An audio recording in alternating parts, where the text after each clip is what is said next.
বোবা খাইয়ে যদি বোবার মুখ থেকে হাসি ফোটানো যায় তাহলে তো ব্যাপারটা মন্দ হয় না। আসসালামু আলাইকুম, সবাই কেমন আছেন? আজকে ছোট বোনের চুল কাটাতে নিয়ে গিয়েছিলাম, আর সেখানে গিয়ে দেখি পার্লারের দরজা বন্ধ।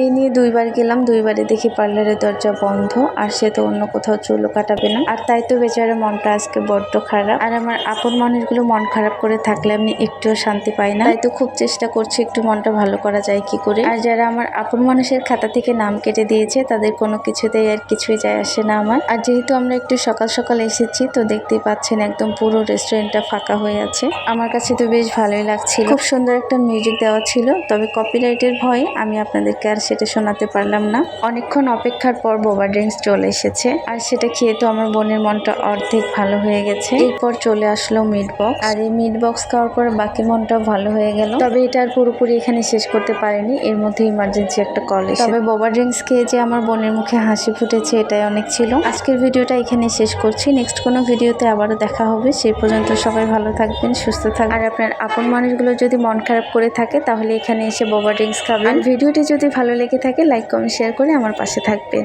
আল্লাহ হাফেজ।